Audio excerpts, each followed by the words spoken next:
ką tik tai praūžusi gripo epidemija Lietuvoje paliko tam tikras sunkias pasekmes. Kaip ir mokytojų streikai, kaip neišmokėti atlyginimai, kaip ir dabar gresiantis medikų streikas.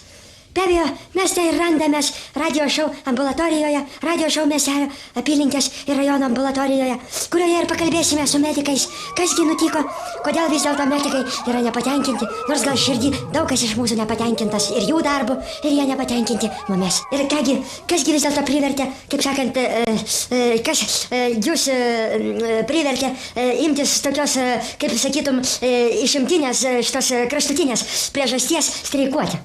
Taip, aš esu ambulatorijos vyrgydytojas, atsakingas už darbo saugumą, ligonių lankymą, priešgaisrinį apsaugojimą ir ryšiams su visuomenė ir tais kaimiečiais sušiktais, kur ateina pas mumi gydytis. Va, ir mumi čia aš esu pas chirurgas, o čia yra terapeutas Česlovas, kuris ir perskaitys pareiškimą, kurį mumi paruošėm Seimo vyriausybei ir Landsbergui. Labą dieną Lietuva, labą dieną. Kaip sakant, norime kreiptis ne dėl to, kad mums jau davėdė mūsų gyvenimas iki paskutinės ribos, kad mes galim pasakyti. Aš negaliu. Vat man dabar įdomu. Koks Seimo narys, kuris dabar žiūrimas per televizorių, ar dar koks vyriausybės, vat neduok Dieve jūs mums pakliūsit į rankas, neduok Dieve. Mes jums už 300 tos litų, kuriuos jūs mokam mums, mes jums į vienas ne tik atoro bezdalų. Bezdalų suleisim į vienas, kaip pamini pernai suleidau vienas. Tai aš cituoju, situacija tapo nepakenčiama. Atlyginimai maži, todėl nuo šių metų priimamas sprendimas streikas. Taip, ir nepagalvokit, brangus žiūrovai, žurnalistas, kad čia mumis su Česlovu prisėdom, kur tai spirito išgėrėm medicininio ir nutarėm streikuoti. Ne, pažiūrėkit, kiek parašų. 1, 2, 3, 4. Gal kas su tais parašais nusišluosti savo šikną kur nors Seime. Bet mes tikrai spėjam. A ką, Landsbergas niekad nesuserga, ne? Jūs galvojat, ar kas, ar dar kas nors. Tai va, iškart galim. Jūs, ponas žurnalistas, gerai, kad atvažiavot. Mes jūs pavedžiosim čia ligoninės labirintais.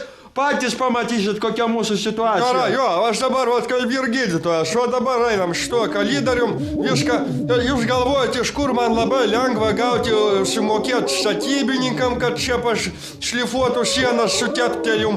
Nu, arba dar žiūrėkit, va dabar, va čia va, kalinizacija, va čia va šitą vamzdį sprogo, užlėjo vanduo. Atsimeni tam, kur vėžių sirgo senių išpylė iš karto pod viešą. Tai va, įsivažiuokit, visas kalidarius buvo vandens šitų atmatų.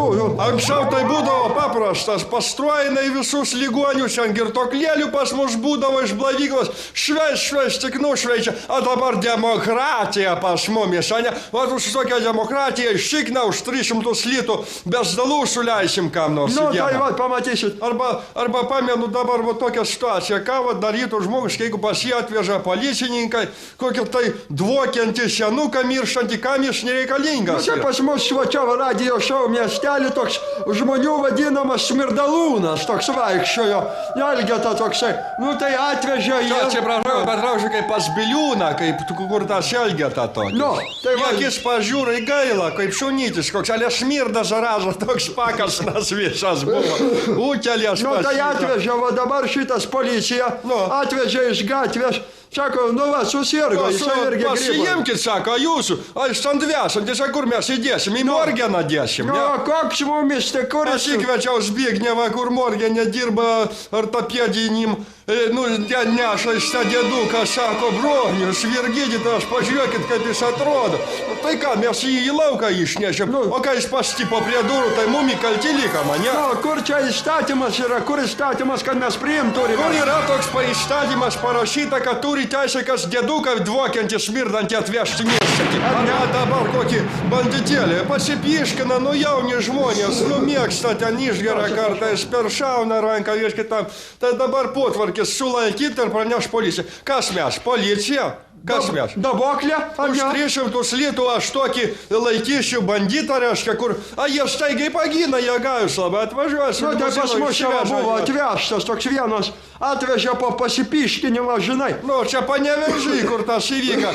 Atvežė draugai, palydėjo jį, policininkai du prisakė niekam nesakyti. Nu, tai atvažiavo, nu, tai ačiū Dievui vyrai, nu, tai pabuvo, užmokėjo ir išvažiavo, atvažiuoja policija po 2 dienų, kur čia su, tai kas aš jums, vyrkomisaras, inspektorius. Tai vadinami banditai, jie bent susimoka, sako, daktarė, štai tau 100 litų man kokio morfino suleiska, ką tai? Nu. Na kągi, kaip sakant, išklausėme ir gydytojų, daktarų nuomonės, turbūt nebejingi ligoninės streikui lieka ir žemiausiai grandis. Šnekamės su felčeriu Zbignevu, kuris jau turbūt 10 metų tenais dirba šitose ligoninėse, surišęs savo gyvenimą būtent su šita medicinos įstaiga. Nu, mano vardas Zbignevai, aš kuklus žmogus, darbuotojas, man nereikia nei 1000 litų, man per daug būtų per mėnesį, bet atsiprašau, 65 irgi nedaugiausiai. Ašgi ir kvalifikaciją turiu, aš jeigu reikia, aš daktarui, dantistui Almantui ir plombą padarau, reikia bronių žirklis padodu, kai kokį piroja bobą ar karvį, kokį savo chirurginiam, arba Česlavui, kai reikia su alkoholiku pašnekėti, tai aš visą darbą atlieku. A kai žmogus numiršta lavaninį, tai aš ir aprengti galiu, ir kasmėsinis priemonės, už aprengimą 50 litų, jeigu dar padažau veidas, negyvylė, dar 16 litas. Nu, aš neįsiskundžiu vapšam šitą gyvenimą. Bet kada visi mūsų kolektyvą daktarai nusprendžia streikuoti, aš irgi negaliu likti našaly. Vot, šitiek reikia pasakyti apie save. Panas Zbignevas, vis tiek darbę susitinkate ir su tokiais kurioziškais ar netgi komiškomis situacijomis. Vat, ką jūs galėtumėt papasakoti, vis tiek atvažiavome ne veltui. Papasakokit, kas nors tokio, kas su ugnim būtų tokio, nes suprantat, jūsų pokalbis toks gaunasi, kad tokio nėra nei ugnies kažkokios šitas siužetas. Nu, visą mano ugnį, aš pasakysiu, yra mano darbo vietai. Galime nueiti į morgas. Davičio vakar pasimirė senutį, viena klebono buvusi Miluža. Per daug suvalgė gyvsidabrio, galvoja, kad ten yra šventas metalas, kurį klebonas pardavinėja čia pas mumikai. Nu ką, seniai pradėjo kaip kokiam Hollywoodo filmai. Akys išsprogo, papai visi į šonus ir taip smirdėti pradėjo senutį, kad mes čia su Igorioku, mano pusbratanu, dažnai čia geriam šitą formulinas ir šitą našatyrną spirtą. Ir sėdžiam į divą dajomsi, seniai pradėjo pūsti, su ugnilę pasakojimą. Kaip sakant, sugrįžkime vėl į ligoninės kalidarius, tikrai pasižiūrėsime apie tą sunkią mediko būklę dabar. Nu, ką, pavyzdžiui, dabar toks pavyzdys. Vat ateinam čia, pasižiūrim šitą aparatūrą, taip? Jinai yra, žinot, kiek kaštuoja? Aš net neįsivaizduoju, pala. Nu, sakė kažkur tai apie 9 milijonus švediškų šitų markių. Taip, taigi, nu, nepigė, sakykim. Atvežė pas mumį į ambulatoriją tokie geraširdžiai dėdės iš vakarų. O, tai ačiū. Padarėm 2 operacijos, ant 3 sugadino Česlavas ją. Nu, atvažiavo jie, sako, nemokat naudotis pasiemam. Tai aš tai šikau ant tokių užsieniečių. Čia pagelba, aš atsiprašau.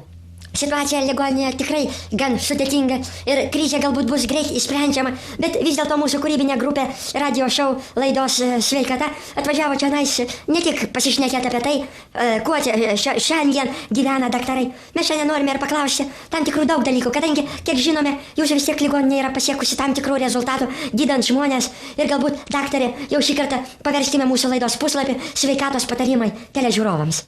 Gerai, kad viskas gerai baigėsi. Nu ką, be abejo, mes mielai patarsim ir šiandien pakalbėsime aktualiausią mūsų temą dabar žmonėms, tai gripas. Kaip nuo apsisaugot, kokia būna porūšė.